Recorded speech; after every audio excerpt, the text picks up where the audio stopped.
Check, if there's anybody out there that is going to speak tonight, make sure that you fill out a card.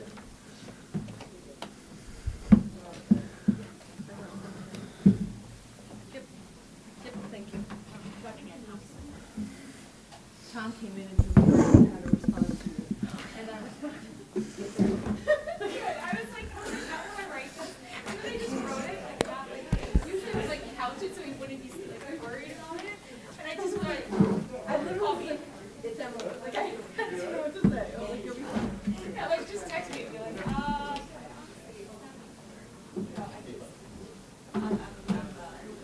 Maggie, I don't know what I just did. Did something get? I lost a slide.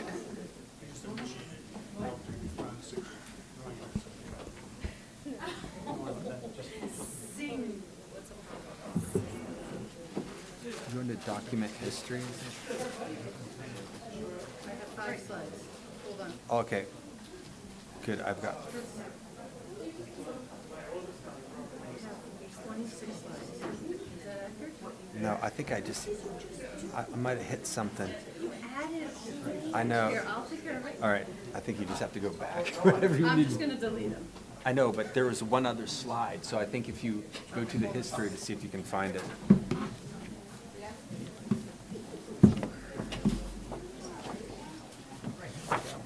Should there be 5 slides? There should be 4 or 5. I think there's 4. I don't know. Hold on. Oh, that's it. Good. Is that better? Yeah.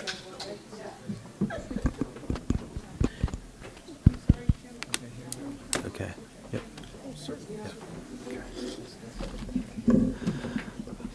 All right. Thank you, everybody, for coming tonight.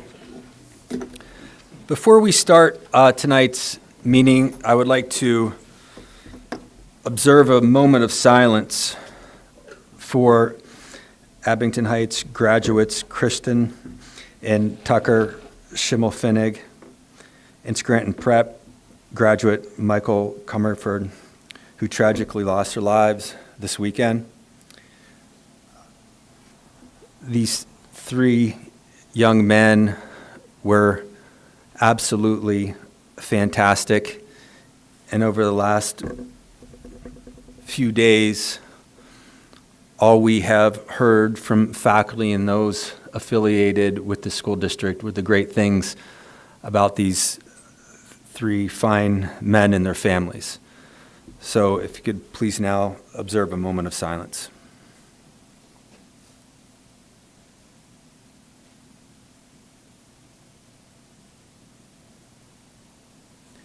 Thank you. Okay, ladies and gentlemen, welcome to the Abington Heights School Board meeting for Wednesday, April 19th. Would everyone please rise and pledge the flag? I pledge allegiance to the flag of the United States of America and to the republic for which it stands, one nation, under God, indivisible, with liberty and justice for all. Thank you. Mrs. O'Day, can we please have roll call? Mr. Abdallah? Here. Mr. Azar? Here. Mr. Fleming? Here. Mrs. Henderson? here. Mrs. Karam? Here. Mr. Medensky? He's absent. Mr. Robeson? Here. Mrs. Tierney? Mr. Acker? Here. 8 present. Can we please have a motion to approve the agenda? Second. On the motion? Roll call, please. Mr. Abdallah? Yes. Mr. Azar? Yes. Mr. Fleming? Yes. Mrs. Henderson? Yes. Mrs. Karam? Yes. Mr. Robeson? Yes. Mrs. Tierney? Yes. Mr. Acker? Yes. 8-0. Can we please have a motion to approve the minutes for the meetings of March 15th and April 5th? Second. On the motion? Roll call, please. Mr. Azar? Yes. Mr. Fleming? Yes. Mrs. Henderson? Yes. Mrs. Karam? Yes. Mr. Robeson? Yes. Mrs. Tierney? Yes. Mr. Abdallah? Yes. Mr. Acker? Yes. 8-0. Thank you. At this time, are there any board reports? Yes, Mr. Acker, there is. The IT committee met last week here, actually, at 6:30. Just some of the highlights that we talked about. There was a lot of progress on the multiple initiatives that we have. We did a full backup of virtual servers. What that means is just it's a really good practice that we haven't been up to speed on. And so with the resources that we've gotten from the board, we're now doing a lot of those best practices, and doing backups is one of them. Some team members went to an Infinite Campus conference, and so our ERP system, our student system, is Infinite Campus. And we're only using a portion of the functionality of that software. So we own the software, and some of the users were able to see some of the new functionality that comes with Infinite Campus that we own. So there are some areas, I mean, it's not super high priority, but there are some areas that we can gain some efficiencies and effectiveness by implementing some new modules. So it's not today, but we're looking at a 5-year plan. And so it's just a heads up. We're not asking for additional resources. It just may be something that enhances what we already have. And finally, we did talk about the 5-year plan. Some of the things that we talked about was device replacement, device insurance, some things that we can proactively do up front that saves money on the back end. And also, you know, we have this beautiful website, and we want to continue putting good content, current content on there. And so we're getting to a point where, you know, we're almost fully functional on the website. So, you know, the next meeting is June 14th, and the focus will be the 5-year plan. That's all I have. Very good. Thank you very much, and thank you for all the good work. Are there any other board reports? Yesterday was the PSBA Advocacy Day, and as part of that, I attended a Zoom meeting as Abington Heights representative with a meeting with Senator Flynn's Chief of Staff. Sadly, there were only 7 school representatives at that meeting, 5 of which were from Scranton High School, 1 from Mid-Valley, and myself. Obviously, a lot of the conversation was about funding, but we did talk a little bit about charter school funding. I think everyone would say that there's certainly a need for charter schools, but how they're funded is really the issue, and I think everyone wants to see fair funding in which charter schools are basically funded for what they actually spend as opposed to what we spend educating students, and in particular with special education, which is crazy because the special education students that do tend to go to charter school really have a much lower cost than we would tend to see for in-school special education students. Obviously, the other topics that came up were security and mental health. I think everyone would like to see continued funding for mental health professionals, and I think everyone is recognizing that as the COVID-19 funds drop off, a lot of funding that originally went towards mental health is now in jeopardy. Finally, we talked about grants. A lot of the funding coming from the state is grant-oriented, which means you receive a grant. It's a 1-year grant, typically. It has a definite timeline. That's great for things like radios or video, surveillance or locks and so on. But when you're talking about resource officers and things that are ongoing from a security or mental health standpoint, grants really are not a great option. And we talked about the need for continuing support of those things. Interestingly enough, what they are really looking for, in my opinion, is input from the community. They basically said you need to have people contact them and talk about these needs and talk about the needs of the schools. And I would encourage everyone in the community that is concerned about some of these issues, contact your local representative and let them know. Because one thing I came away from this meeting is how little information they really are getting directly from the communities. So I think it is important. Thank you. Mr. Ecker?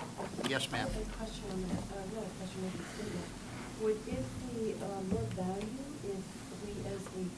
board and school board sat with our legislatures and really put some pressure on them, especially with the funding, the formula funding for the charter schools. If we could have a community of board directors from different school districts sitting with our region I and putting think more that, pressure I on think them. that's exactly what the PSBA effort was supposed to be. It was supposed to be a broad sweep of schools within in our area, and it wasn't that way. But I do think that there are opportunities we do have. No, we're not on. I'm not on. Novel. Right? Am I on? 7 years bad luck. Here's my chance.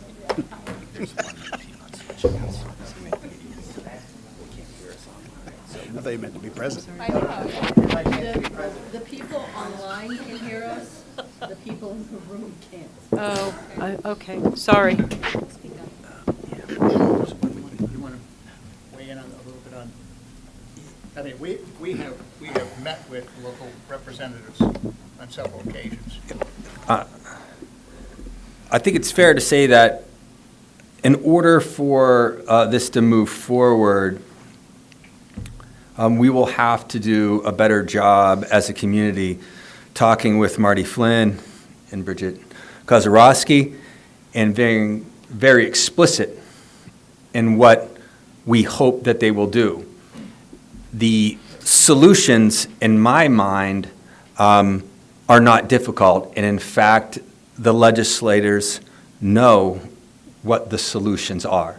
There are many advocacy groups, including the Pennsylvania School Boards Association, which we are a member, that have put plenty of solutions out there.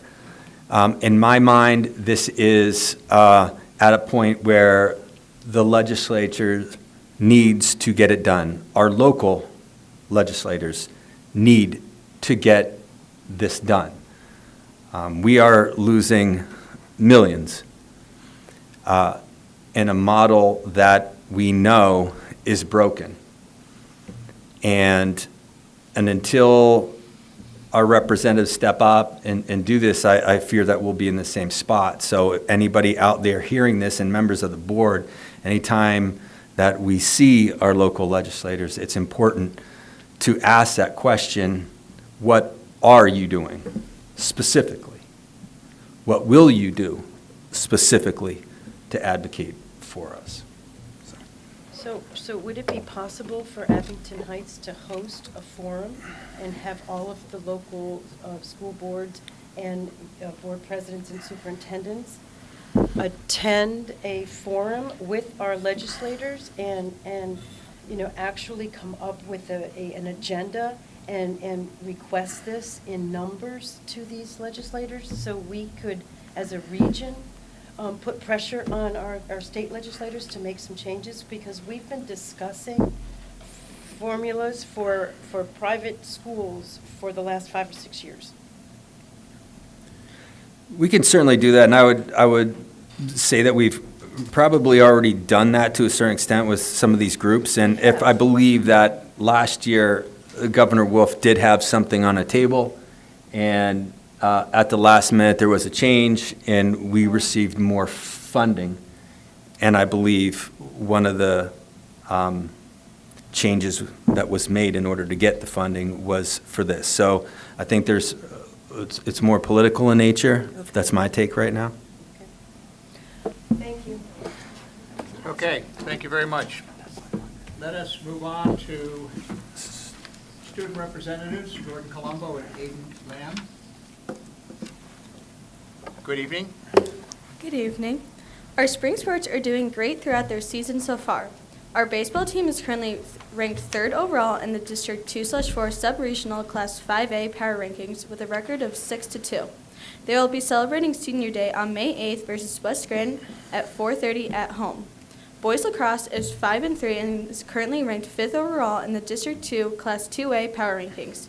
This Friday, April 21st, the boys host Scranton Prep for their Senior Day, beginning at 7:30 p.m. Girls lacrosse currently sits at the top of the District 2 Class 2A Power Rankings and is 8-1 on their season so far. Their next game is scheduled for tomorrow at Wilkes-Barre Area High School, starting at 6 p.m. Their senior day is scheduled for Thursday, April 27th versus Tunkhannock at 6 p.m. Our boys varsity track team is currently 1-2 overall, and the girls team is 3-0. Senior day is scheduled for Monday, May 1st versus West Scranton at 4:15 p.m. The boys and girls unified track and field is currently 1-0, and their next home meet is Tuesday, May 2nd at 4 p.m. Boys tennis is currently undefeated and ranked first overall in the District 2 Class 3A power rankings.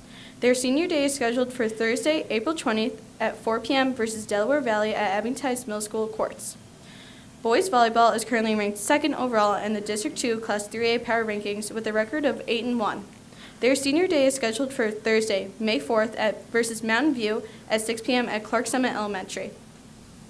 Our softball team is currently ranked third overall in the District 2/4 Sub-Regional Class 5A power rankings with a record of 4-3.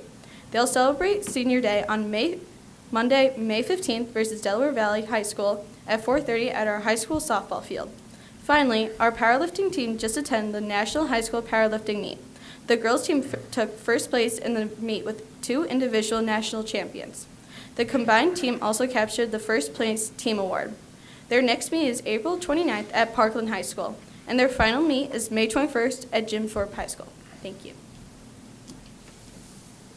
Good evening. The master schedule for the 2023 to the 2024 school year has been started. Report cards have been distributed this past Monday, April 17th. The scholastic superstars for this year are Michael Cummins and Munin Pancholi. The two are a part of a 25-member team chosen by a panel of judges from local universities and colleges, with nominations submitted by school districts in the Times Tribune's coverage area. Judges choose the team without knowing students' names or schools, so their accomplishments and accolades truly stand on their own. Of the 4,500 local students who will graduate in the coming months, only 25 are scholastic superstars. They are, to the Times, among the best of the best in the class of 2023, and we plan to tell their readers about them and this honor. Each year, our scholastic superstars inspire the community. As part of the 29th graduating class to receive this honor, their goals and aspirations remind us there is so much good in this region. Chris Adnizio has been awarded the Scholar of the Year Award. The AHHS Music and Drama Department put on Annie the Musical this past weekend, April 14th through the 16th, and it was amazing. Congratulations to all students involved. And in fact, we have our very own Annie sitting with us today. Can we get a round of applause for Anna Petovich? In other news, the original Annie from Broadway will be coming to visit on this coming Thursday to visit the music department as well as the cast of Annie. Congratulations to the Pennsylvania Odyssey of the Mind State Finals competition, which was held Saturday, April 1st at Lock Haven University. Over 1,000 students, making up about 160 teams from across Pennsylvania, competed in this year's tournament. Students competing at the state tournament ranged in grades from 3rd through 12th. It was a day filled with excitement, ingenuity, and creativity. Abington Heights had 6 teams that qualified and competed at state finals. And though our teams did not qualify for World Finals this year, 2 of our high school teams did place 3rd in their problem/division. Congratulations to all. Thank you. Aiden, thank you very much. What we'd like to do is have the session for public comments now, and then Dr. Schaefer will follow with his superintendent's. And that's only because you did such a great job over the weekend. It was very inspiring. I was there on Sunday. Okay. First speaker is Anais Budovich. Is that correct? Forgive me. Anise, like the French poet. Yes, like the French There poet. you That's what I was go. named after. Is that the only one that knew that here? Right? My mom yes, did, I don't know. worry. My mom did. You're right. I know. There you go. Okay. Son of an English teacher. Good evening, everyone. I am Anais Budovich. I did play Annie over the weekend, which was a lot of fun. But I am a 16-year-old sophomore at Abington Heights High School, and I am here to talk about the unfair and sexist dress code we have there. Because of a pair of ripped jeans I wore yesterday, like many teenagers do, I sat in the main office from around 8:30 to 9:40. I am an all-honors student, and so I missed all of first period and the majority of second. First period is my honors bio class. Second period is my honors cultural world studies class. both of which quite important subjects in our time now. Just to reiterate, I did miss valuable learning time because of a pair of pants I was wearing. When I was dress coded, I was asking my teacher about a DNA question I had. But the next thing I knew, I ended up in the office because my rip in my jeans was not following the index card rule. I then missed new material that was learned during those periods, and I had to catch up today when I could have been ahead. Last week in my gym class, with all male classmates I might add, I wore a pink tank top, again, because I'm a 16-year-old girl and I like pink. And I was also playing basketball. So, I was hot, so I took off my sweatshirt. I was then told in front of the entirety of my male gym class that I needed to, quote, cover up. Just a note, I have worn it before, and the next day a girl with a smaller chest than I was wearing the same exact thing. And not only did said teacher who dress coded me not say anything to her, but spoke to her. So anyway, I went to go put on my sweatshirt afterward. Yet considering I am a teen with many teens running around me and sweating around me, I was not only uncomfortable in my own skin, but I was embarrassed. I was objectified in front of the entire gym class because of what I was wearing. This is all because a woman with thighs and chest should not be allowed to learn and be a kid in gym because she is a distraction. This dress code and other dress codes in the area has been made to further the misogynistic objectification and sexism against a woman's body. How is it in that the year 2023, I am a distraction to the learning experience with my thighs and my chest? And why is it that my male peers are not being held accountable? I wear a pair of shorts or show my collarbones and I get sent out of class. Yet if my counterpart does the same thing and nothing happens. And this can be said about any other body type besides the common 16-year-old girl's body type. Right now, I would like everyone to stand up. School board, everyone. I just want to do a little experiment here. We'll start with you guys first. Okay, I can see your collarbone. You're actually out of dress code a little bit. I also almost see yours, so that could be an infraction. I definitely see yours, because it's a dress. Yeah, I see your collarbone. I see your collarbone. You're okay. I see your collarbone. Don't see your collarbone yet, but you could be sent to the office for what you're wearing. I see your collarbone. I almost see yours. And you're okay right now. And so are you. Now let's turn around. For the first time. I see your collarbone. I see Aiden Lamb's collarbone. I see this man's collarbone. The amount of normal body types I have just pointed out is kind of weird, isn't it? Because one of the specific rules in the dress code is that you are not allowed to show collarbone. In what world are you not allowed to show your collarbone? I feel as though that it's simply unfair to my gender and how I identify. So honestly, all I want to say that this distraction to the male population at my school isn't a distraction to them. It's a distraction to me and my learning. And it was simply desensitizing people to a normal woman's body type. Thank you.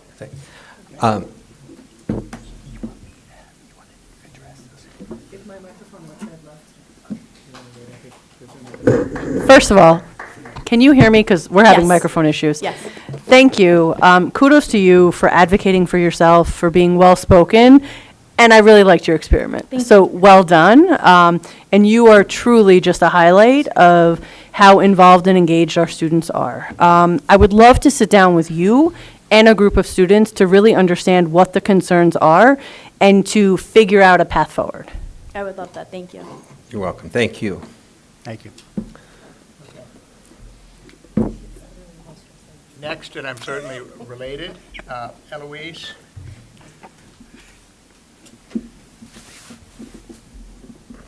Hi, that's my daughter, Anna.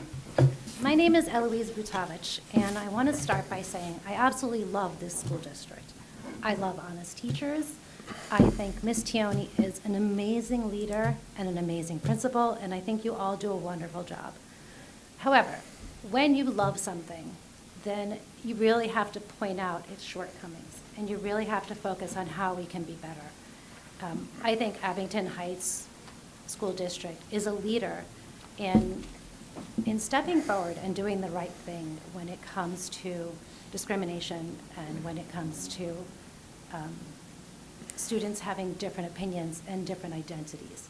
And I think this is the moment that we should be doing that. I'm gonna follow my script. When conflicts arise, maintaining an open dialogue is critical. So I really appreciate your comment, Anais. That is one of the points I'm making, is that I think we should have a conversation this summer with parents, with teachers, with administrators, and with students to discuss where we might be antiquated in our dress code policy. Some of the points I think are important to discuss with the dress code are the arbitrary way it is applied. Anna mentioned how she is, as she was pointed out, as being sent out of gym class.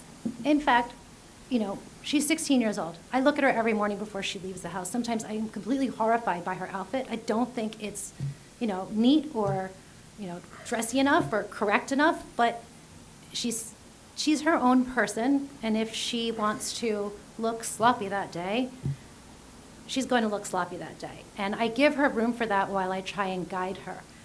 However, the same grace is not given to her once she gets to school.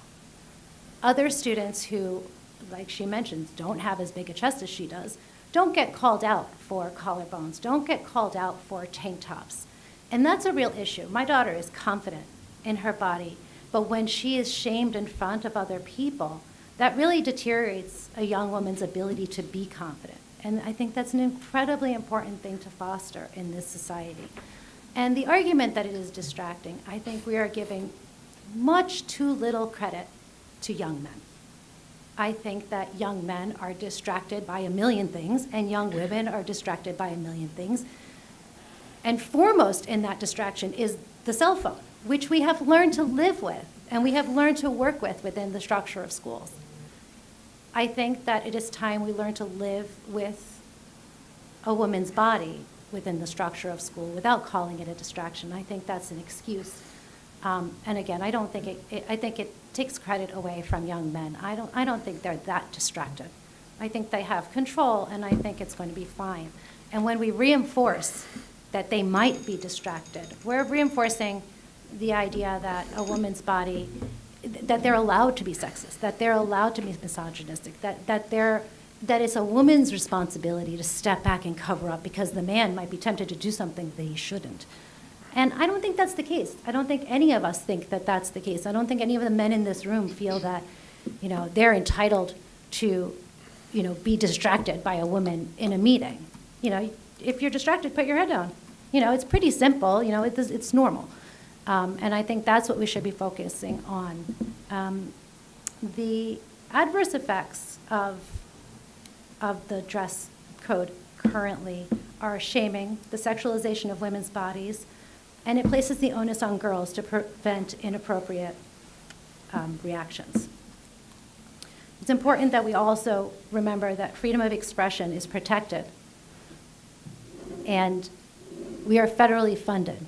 And when we discriminate specifically against young women as a gender based on a dress code that's not fairly applied to everyone, then we are risking the funding that we just discussed. And this is a very important point. We have to follow the rules just like they do. And the rule is it has to be applied to everyone. And as Anna just mentioned, it would be very difficult to apply some of these rules, specifically the collarbone one really kind of gets people. Our changing times and the changing social norms really have to be addressed. A shorter pair of shorts just isn't as big a deal as it used to be. A torn pair of pants is not as big a deal, even if it does show thigh, as it used to be. It's, there was a time when women couldn't show their ankles. That changed. There is currently a time in countries where women can't show their faces in school. And we really have to be conscious of what we think is appropriate as opposed to what they think is appropriate. So I really think that's a point that we should discuss this summer. We had a limit. I know I let you go over. You've made some important points, but I just want to make sure. I'll wrap up by saying I ask that we have an honest conversation and come up with an updated approach to the dress code for 2023, 2024. Thank you. Thank you. Thank you very much. Is there anyone else who wants to make public comment?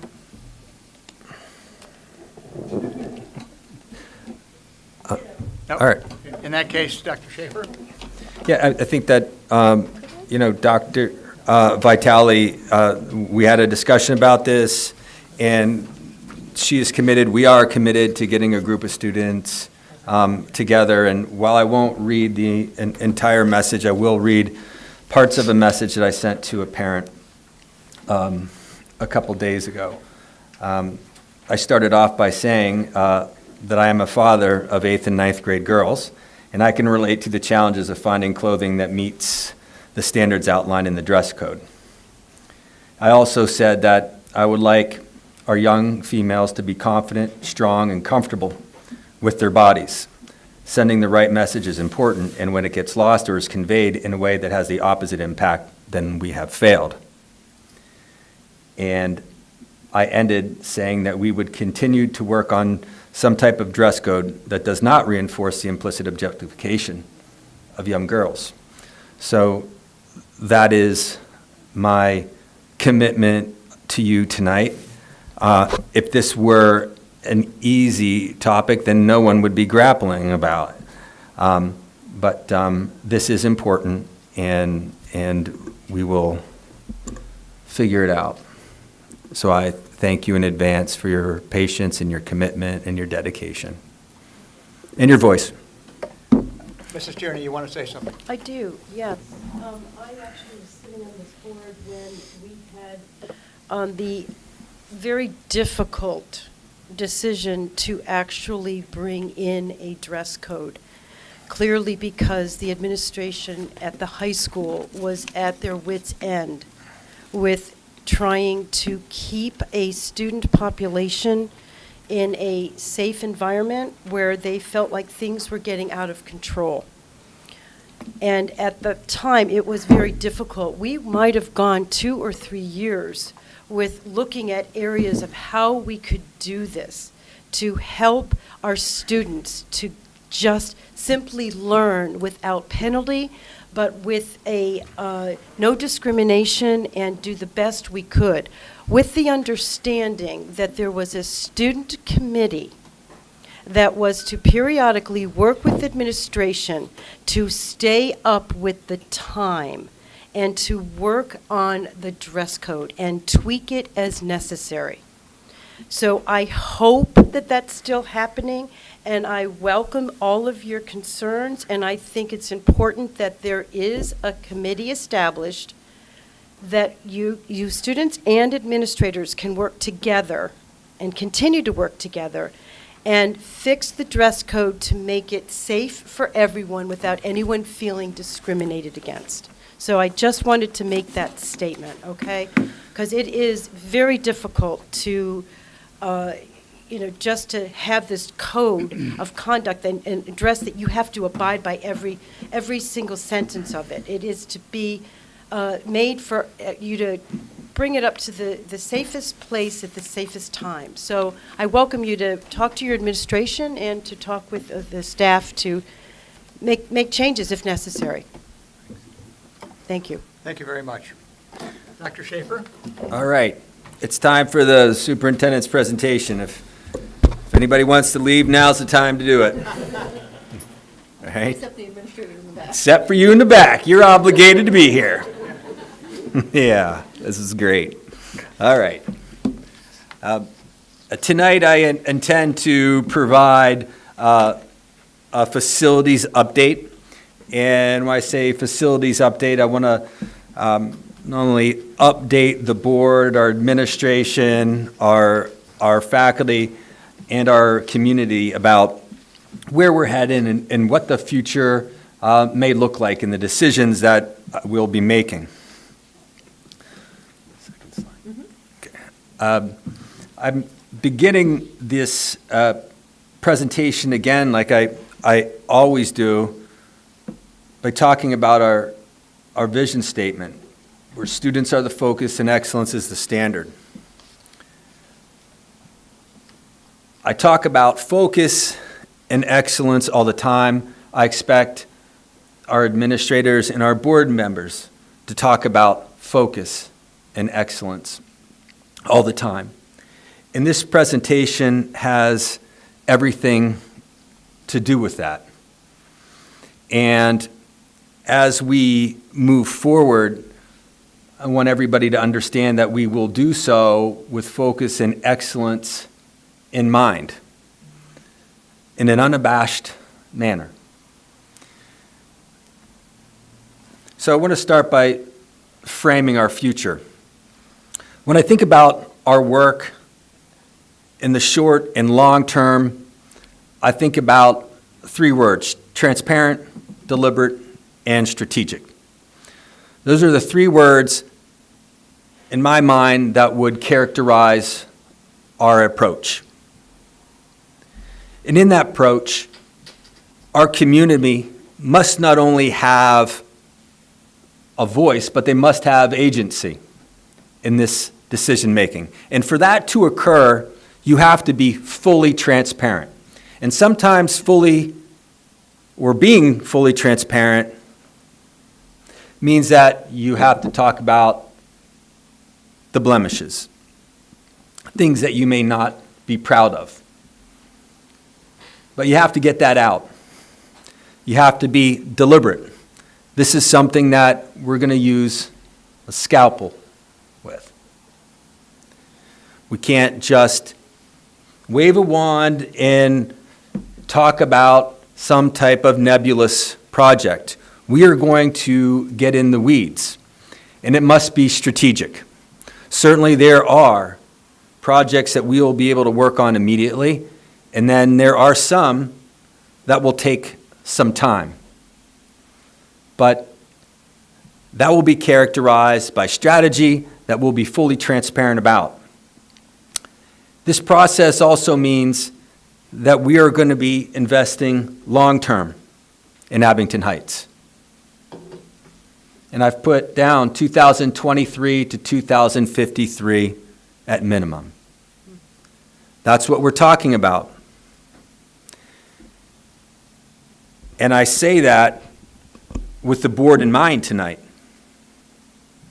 You know, you are standing on the shoulders of many before you. And I would tell you that the decisions that we, as a group, a team of 10 in our community, make will have multi-generational benefits. And over the last week or so, I've tried to really get into the weeds about some things I didn't know about Abington Heights. We started in 1830. For those of you that live in the Waverly area may know some of this, with the Fell Schoolhouse. The Fell Schoolhouse was not only a place to learn, it was a place to worship, and it had historical significance, not only because of that, because of the role with the Underground Railroad. And also the Madison Academy, a private school founded on excellence, the standards of excellence, where kids came from all over the country.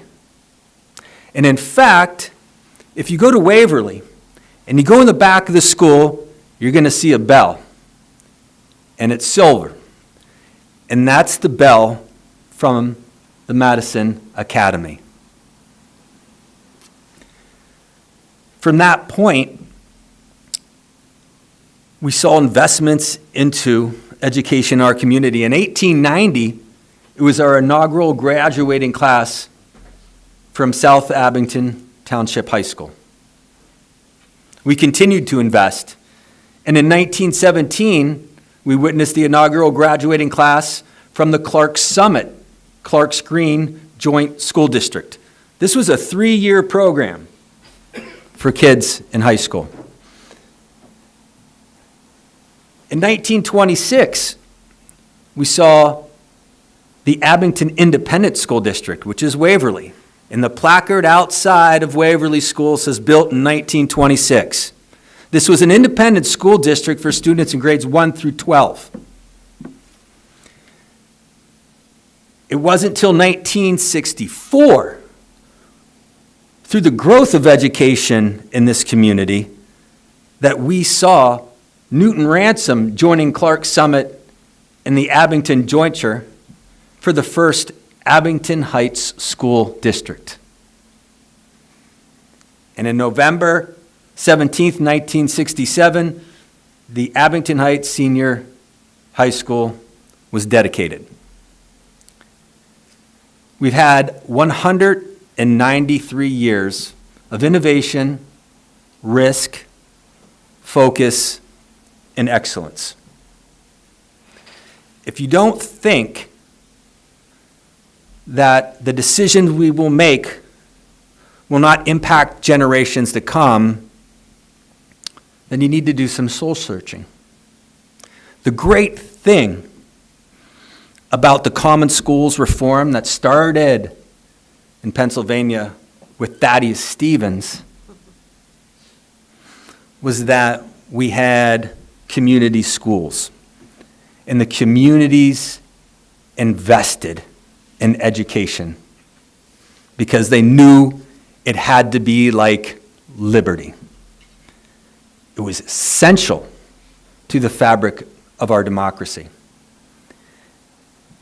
And we've had many decision makers over those 193 years.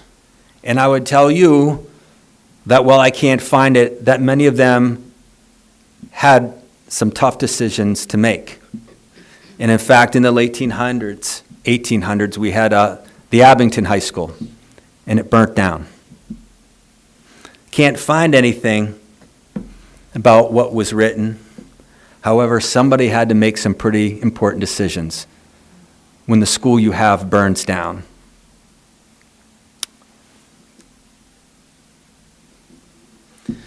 So bearing in mind, and there's no pressure on you, that we've had 193 years of excellence and hard work and multi-generational benefits, that we now embark on a facility study that is going to take us through the next 30 years. Paying it forward to the next group, and the group after that, and the group after that, that sits in the seats that you are, in the audience that is here, and in the homes that make up our community. We plan to immediately start prioritizing our needs for some long-term investments, and that will start very shortly with an ad hoc facilities meeting that will be publicized soon. One of the first things that we are doing, and we are wrapping it up right now, is we've asked our architects, KCBA, to put together a list along with cost estimates of our highest priority needs. We've also taken the State Police Risk and Vulnerability Study report, and we've taken the short-term, high-priority needs that need to be attended to. And we've met with our extracurriculars committee to put together a short-term list of needs regarding our extracurricular facilities that need attention. We also know that some of our athletic fields need attended to. So we currently have some architects and some of our designers putting together a plan. And we will launch a capital campaign that's associated with that plan so everybody in the community can see what that future may look like. This will provide us an opportunity to raise private capital to pay for those projects, while simultaneously looking at different financial vehicles to pay for some of our core academic facility work. We will then, in short order, begin to develop renovation and construction options for consideration. And this is a 3-year runway just for prep.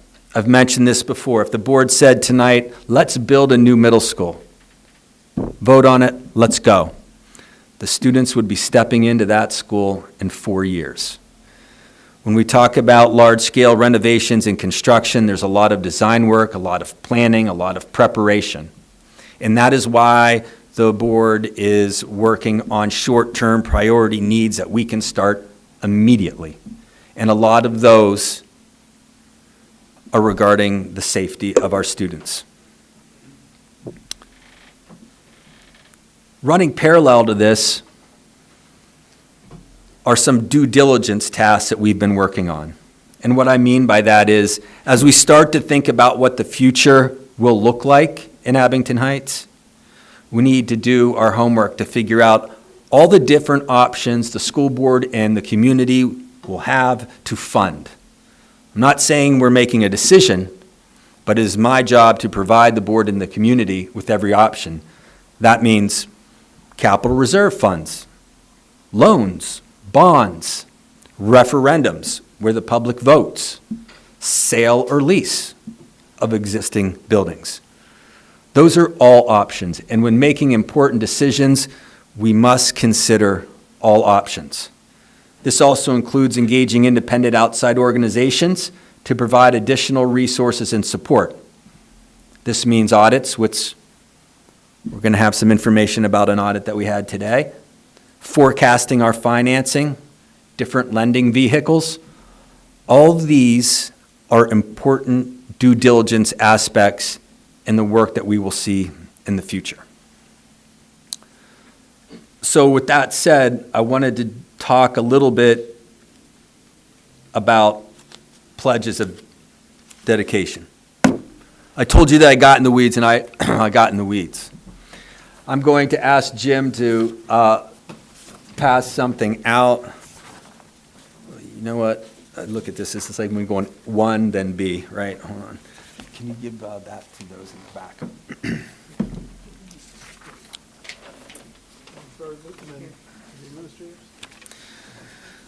So, in my office, I have a couple of artifacts that I keep at arm's length for a reason. And I've read them multiple times. And the one I have is the one I'm holding up here, and it's the dedication in 1967 of the Abington Heights Senior High School.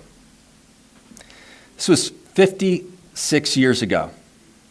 And on the first page, they open with some pledges of dedication. And I read them because they resonate in many ways. And I thought that while it may take a smidge of time, that it was important to read. The first pledge was from the administrators. And our administrators are sitting there in the back. We in the administration dedicate ourselves to the fullest utilization of the excellent facilities of this new building and the contemporary educational materials made available for a continuously improved school program. We further dedicate ourselves to a continuing study of the curriculum and to incorporate any innovations that have been proven to be educationally sound, as well as to take the leadership in implementing new ideas that emerge from within our school.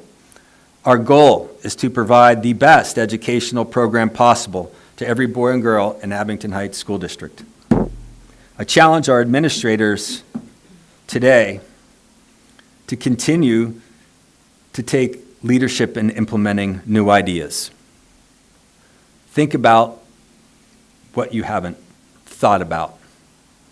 Think about what the students have not yet done. Think about what you might not have thought about to propose to the board when we think about new facilities. The pledge of the school board reads, "The Abington Heights School Board dedicates itself to provide a school program which prepares students for their future, broadens their horizons, and challenges them to give their best. With the completion of the senior high school building, the board pledges to set its sights on new horizons to provide an educational program second to none. I challenge the board tonight to set their sights on new horizons, to provide an educational program second to none. The pledge of the faculty. Members of the Pennsylvania State Education Association pledge to fulfill their obligation to these 3 R's of teaching: reverence for the values of the civilization of the past, re-education to better implement the civilization of the present, and responsibility to train their students to live and mature intelligently, that they may become effective members of the civilization of the future. I challenge our staff to continue to have that reverence for the past, that commitment to looking yourself in the mirror and saying, how can I be better tomorrow? How can I be more excellent tomorrow? And to keep an eye on the future and innovation. The students, members of the Student Council of Abington Heights Senior High School pledge their support in cooperation to the faculty and administration to better the new school in every way available to them. They shall also work for the progress of their school from academic, scholastic, and an extracurricular viewpoint. I think about tonight, and I challenge our students to maintain that focus and excellence in every single aspect of their education. In fact, we listen to student representatives talk about all the wonderful accomplishments of our students. We heard a student speak tonight about the dress code, who sang her heart out over the weekend on Friday, Saturday, and Sunday. They embody this pledge and dedication. Finally, and this is the one that gets me every time. We, the citizens of this community, dedicate this school to our children and to the children who shall follow after them, in the belief, the hope, the prayer that through it, in the bright promise of education it represents, they shall find the pathway to a better world of compassion, peace, and understanding. And when I think about this community and everyone that I've been associated and talked to, I can't think of 3 better words. You know, everybody's talking about, being global citizens and things like that. Compassion, peace, and understanding. Knowing that the focus on the children and their children and their children. Go to the next one. We have a lot of work ahead of us, and I wanted to end. I would have ended on the last slide, but I read another book, right? I mean, I'm sorry. I'm a voracious reader sometimes. And this is not a gratuitous plug, but there's a great book called The Power of Moments by Chip and Dan Heath that I've read. And as I was thinking about tonight and what I wanted to say, I thought about the class of 2023. I thought about our high school students and our students. Many of you sitting here, your kids. I thought about homecoming, prom, college acceptance. This generation gets knocked for a lot, but I got to tell you, they get it. They get some things that we don't. Know what I love about it? I'm on Instagram and on Facebook, and you see these homecoming and prom proposals. They're absolutely fantastic, right? They dress up. There's all these elaborate things to ask somebody to homecoming. Or when they get accepted to college, and think about it, 13 years of hard work, right? And what? You get a letter from Princeton that says, congratulations. Right? I mean, is that all the better Princeton can do? I'm knocking on you a little bit. But what do our kids do? You see on Instagram, the pomp and circumstance, the sweaters. Phil got a brown sweatshirt earlier in the year, right? Our students get it, because you know what they do? They take a moment and they elevate it. They inspire. They understand that you can take an ordinary moment and make it extraordinary. They get that. And in fact, I take it one step further and tell you that because I'm often asked about outcomes and why do we need to fix anything because we've got great outcomes. In fact, we do have excellent outcomes. But know what our students figured out? That defining moments create positive, measurable moments. Moments create outcomes. Greater satisfaction, loyalty, motivated employees, more effective employees, more opportunities. This can't be an ordinary moment. You have to elevate. You need to inspire. There are outcomes that we have not thought about. So when someone says, well, we've got great outcomes, what about the outcomes we have not thought about? This is the second document that sits in arm's length. This is a handbook from 1958-59, Abington High School. And in it, there's a course of study. They tell you what the 9th, 10th, 11th, and 12th graders take. The girls take home economics, and the boys take industrial arts.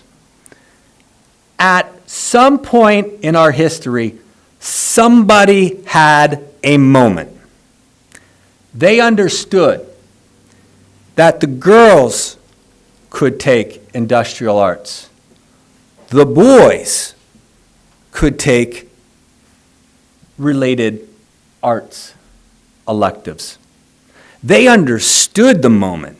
They understood and saw outcomes that no one had seen. And then I sat on Sunday and watched an excellent presentation of Annie. And I thought, what happens if someone didn't have that moment? What would I be watching?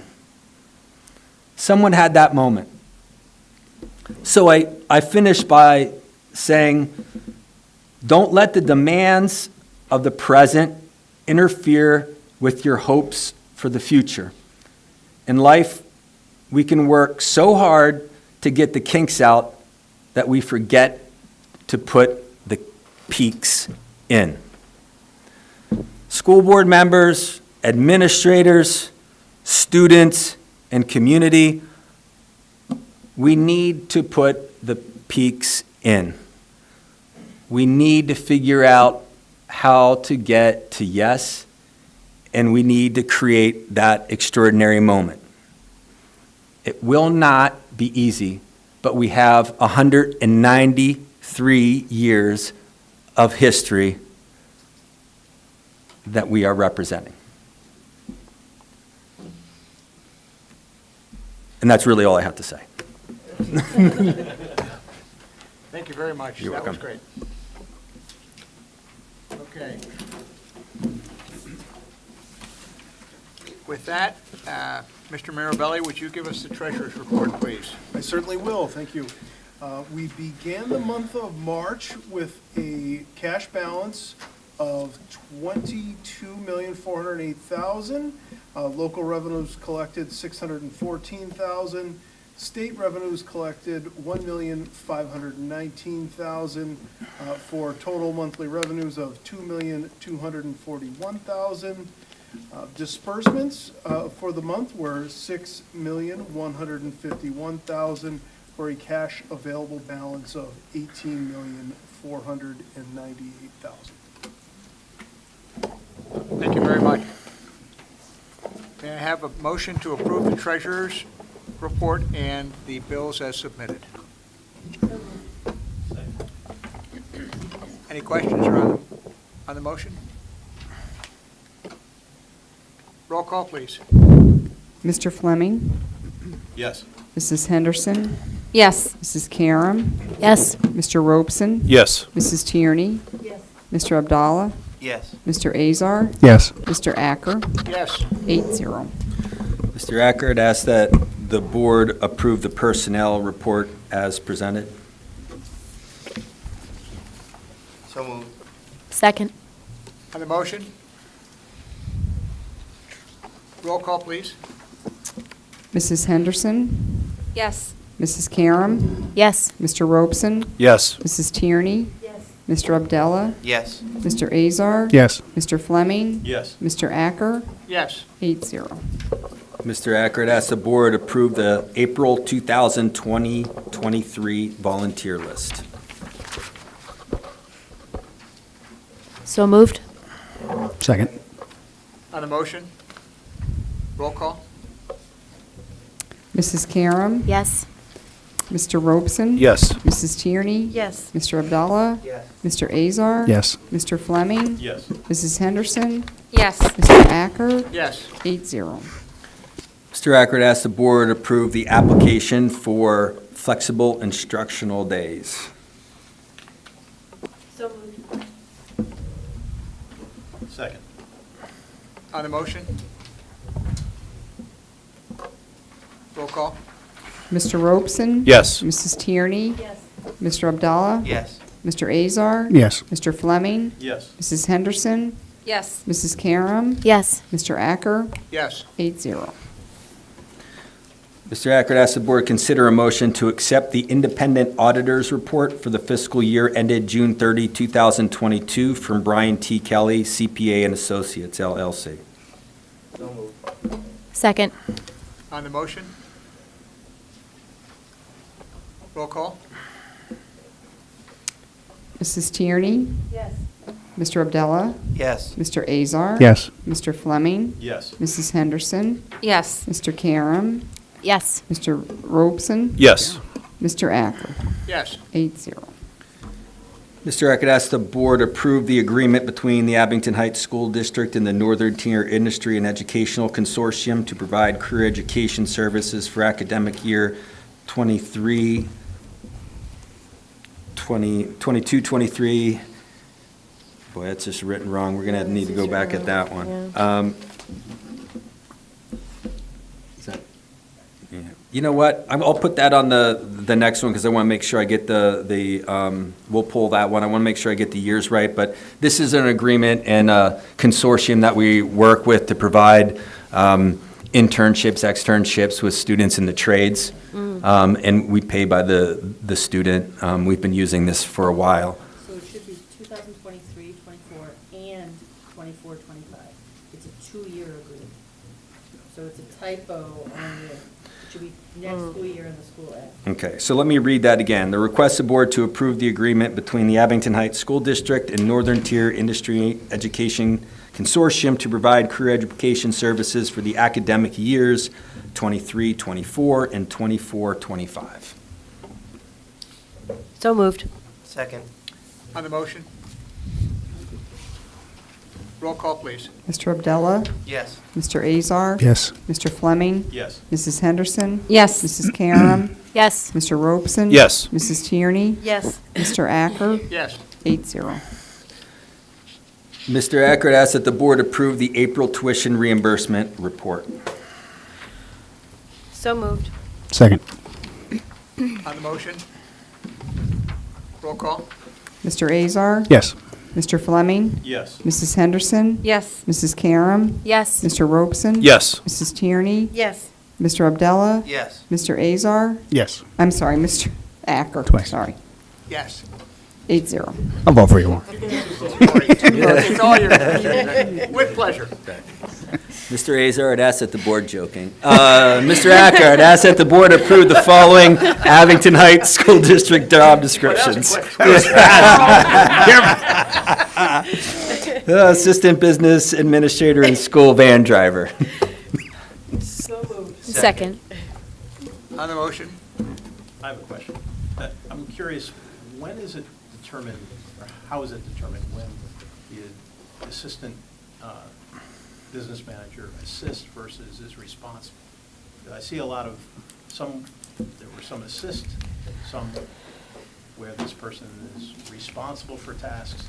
So how is that determined? Well, I think ultimately, everything that happens in the business office, I'm responsible for, right? So we can just, the buck will stop there.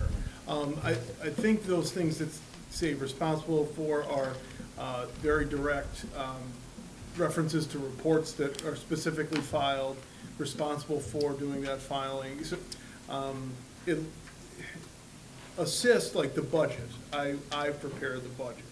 However, there's a lot of detail work that the assistant business administrator assists with, whether it be data mining, updating, things like that, some research analysis, there would be some assisting there. But it's very much a push and pull, like, and sometimes you just can't say, this is my job and that is your job. You know, there's this pool of work and, you know, so. Although it does say responsible in a lot of those tasks versus assist. I was just curious if it's just arbitrary, is it higher level tasks that they assist on versus are responsible for? So I was just curious how that determination is made. I don't know that there's a scientific or very, legal interpretation for that.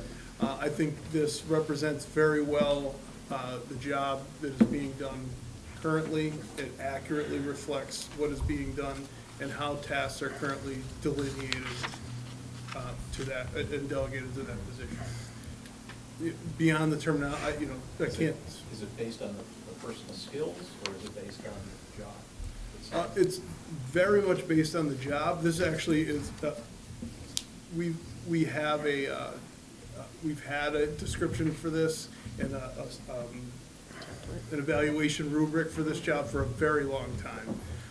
So the core tenets of this job are there's nothing new here. Some responsibilities got moved in and out. I'm not sure I can speak to the nuance of your question, though. But ultimately, it is all the business administrator's responsibility at the end of the day, no matter whom the work is being done by. And just to piggyback on that a little bit, and it goes back to the purpose of a job description. So again, this has to outlive whoever's in there. So when it comes time to interview someone, you clearly know what you're responsible for, as well as those areas that you may assist in. So when interviewing a candidate, you may be asking some questions that are pointed towards these main responsibilities, and then questions about what you're assisting in. And these are the times when someone may say, well, look, I've got a little bit of experience in this, but I'm more on that accounting side, right? And then that's when we talk about, this is what assisting may look like in this. You're going to be doing some data mining. I need some input data because Jim is in charge and responsible for the outputs. But the basis of this and their job descriptions is to ensure that everybody knows what our expectations are and how we also develop and retain our employees. So it's important to know those kind of ancillary and supportive types of job responsibilities so that we can provide professional development as if needed. I thought it was very detailed, like Yep. maybe more detailed than it should be. You know, the job description should be flexible, in my opinion, and it should be, you know, and it's certainly based to a large degree on individual skills. So I think, in my opinion, it should be much more general. Just my thoughts. Mr. Fleming, you bring up an excellent point. I mean, I do this for a living, like big projects, and a lot of times we use a model called RACI, which is Responsible, accountable, consulting. confirm, and consult and inform. So I don't know if, because it's a good usage is the job description. I mean, I would just recommend that if you do use something like that, if you have a level above responsible, because responsible, I think, essentially means doing the daily tasks and are responsible for completing it. But then there's accountable, which is someone like yourself, you're accountable for all of it. And so I don't know if you go into that level of detail, but I think getting to your point about the flexibility, in a RACI model, the A covered, there should only be one A, one person has an A on a particular task. So that might help if there's questions about what it really means. I don't know the different designations you use. Is it just responsible or assist? It's okay. You know, Taint good. I mean, I appreciate the feedback. I don't know that we have these prescriptive terms for level of, I do think, though, this accurately reflects the position as it is and the position largely as it's always been expected, regardless of the individual in there. We happen to have a very talented individual in there, but this is what should be expected of an assistant business administrator at Abington High School District, in my view. Mrs. Tierney? Mr. Miller, are you responsible for your assistants in the review? Yes. And Does this help you to, you said you had a rubric, is this part of the rubric to help you to review their annual work? If you looked at the rubric, it would read a lot like the job description. And I think that's a key to a good job description. that's right, yeah, that's right, yep. Okay, thank you. Again, I just want to say again, this is the benefit of the job description. Because it drives so many things. Right. So that's why it may seem like we're being ticky-tack around the line items and the clarifications, but this helps because if there is a conflict, That's right. God It's forbid, right here. it's right there. It's right Yeah. here. Mr. Bella, did you have a comment? I'm good. You're good? The administrators can turn on the lights. Yeah. It's pretty dark. Colleen, you can wake up now. I think that's our light. Oh, the poor things. There we go. We can see you now. Roll call, please. Mr. Fleming. Yes. Mrs. Henderson. Yes. Mrs. Karam. Yes. Mr. Robeson. Yes. Mrs. Tierney. Yes. Mr. Abdallah. Yes. Mr. Azar. Yes. Mr. Acker. Yes. 8-0. Mr. Acker, I'd ask that the board approve the second reading of Board Policy Series 000. The first reading was at the first meeting in April. So moved. Second. On the motion? Roll call, please. Mrs. Henderson. Yes. Mrs. Karam. Yes. Mr. Robeson. Yes. Mrs. Tierney. Yes. Mr. Abdallah. Yes. Mr. Azar. Yes. Mr. Fleming. Yes. Mr. Acker. Yes. 8-0. Thank you. Next is a list of uses of the facilities.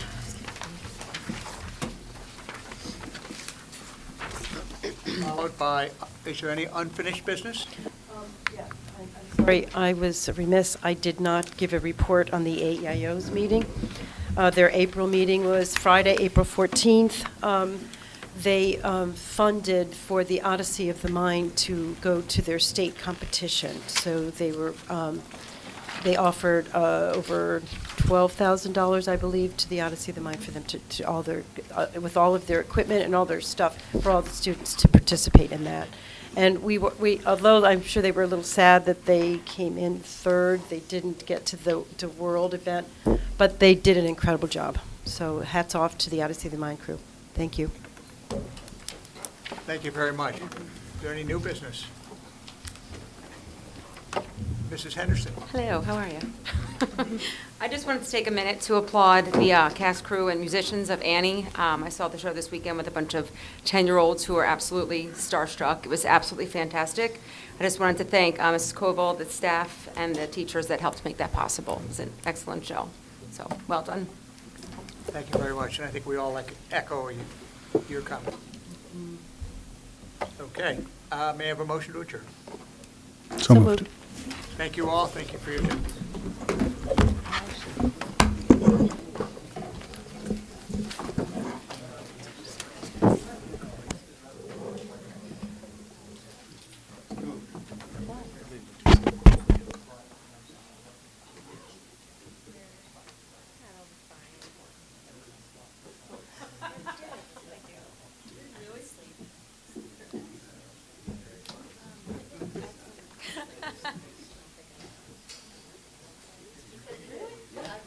bottom of Glenburn Pond, Waverly Road in Ackerley, that Yeah. lake, right there where that land is, was Glenburn School.